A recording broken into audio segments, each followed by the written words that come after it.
E em estúdio, para analisar os temas do dia, está como sempre, às segundas-feiras, Pedro Pereira Coutinho, administrador da Fincor. Pedro, muito bom dia. Começando por estas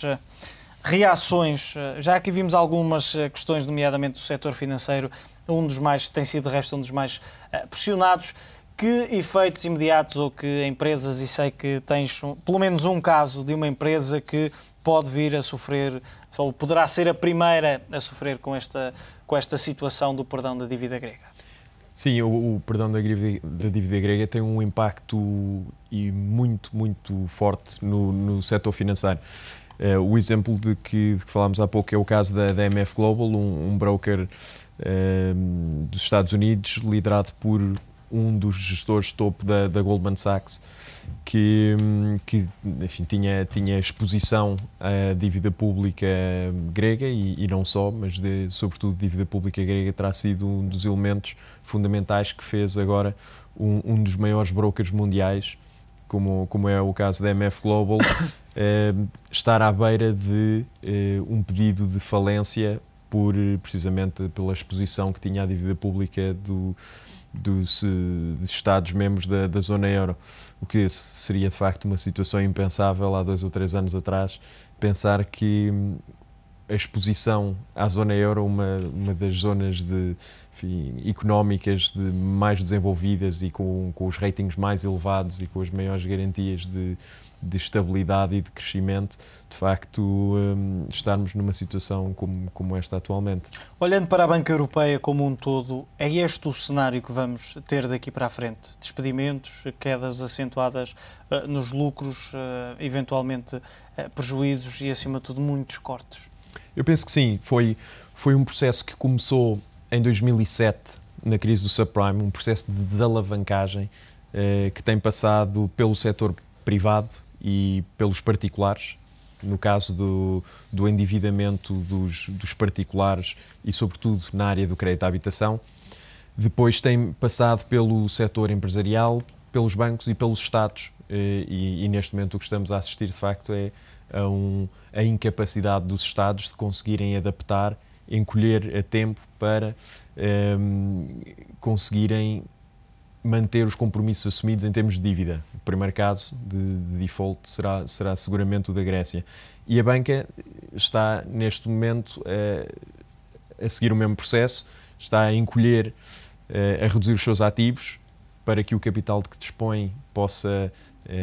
se tornar mais adequado aos ativos que está a servir e portanto, a tendência de redução dos ativos, de redução de custos, no fundo, de reajustamento do setor bancário a uma nova realidade,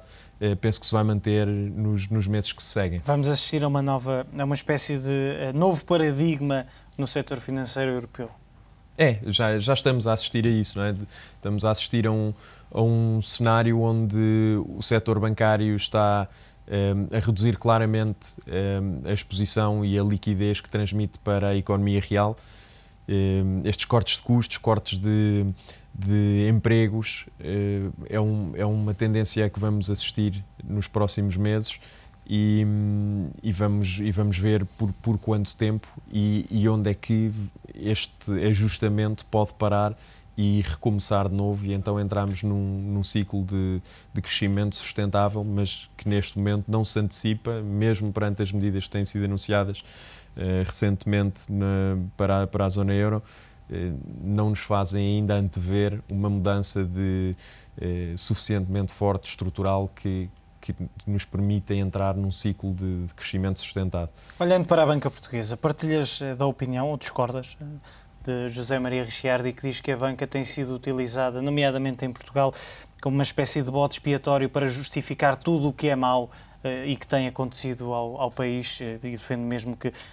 esta situação não é culpa da banca, a banca acaba por ser também, no fundo, uma espécie de vítima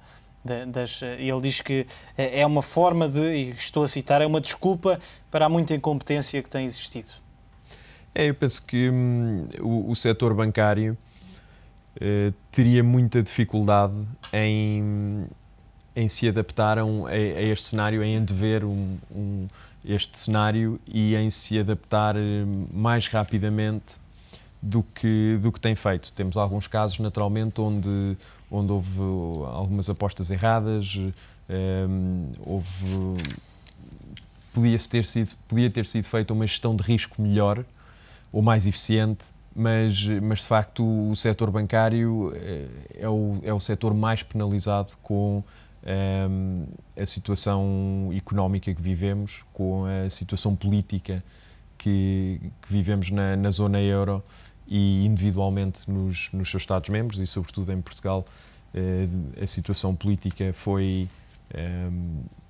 em grande parte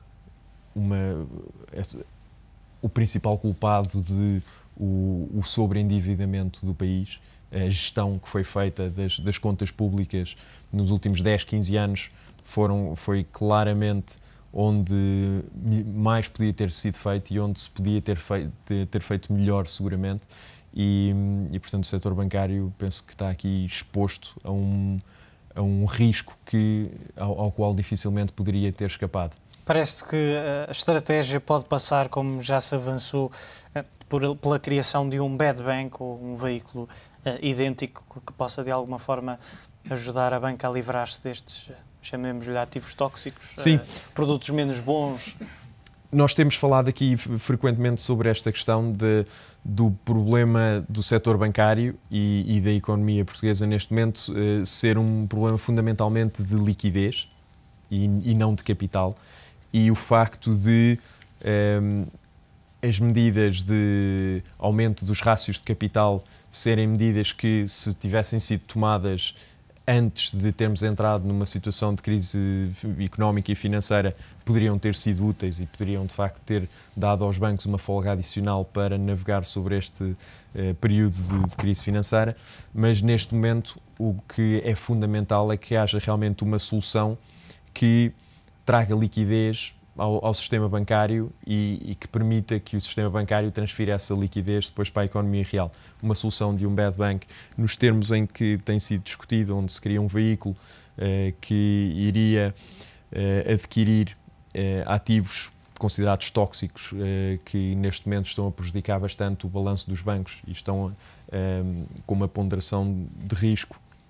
desajustada do risco de perdas que os ativos estão sujeitos, como é o caso da dívida pública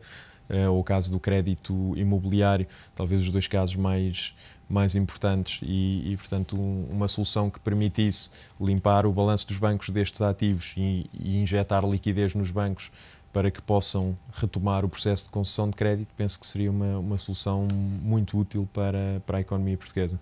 Parece que é um bom caminho, e voltamos outra vez a olhar para a banca europeia no seu todo, esta estratégia defendida pelo Ministro das Finanças alemão, a criação de uma taxa Tobin que basicamente vai incidir, vai taxar ainda mais as transações financeiras. Associada a uma espécie de regulação de ferro. Pois, eu estaria de acordo com a última solução, que seria a da regulamentação no setor bancário, dependendo de como é que ela vai ser feita naturalmente, mas é sem dúvida, e sobretudo em termos do mercado de derivados, uma das grandes falhas e uma das grandes lições que aprendemos, ou que não aprendemos, mas que se tornou evidente na crise do subprime e com a falência da Lehman Brothers. É importante, é fundamental a legislação do mercado de derivados, nada foi feito até agora. A taxação das transações financeiras penso que vai reduzir a liquidez já muito escassa que temos no sistema financeiro europeu e, portanto, neste momento penso que pode não ser a melhor solução. Ideia.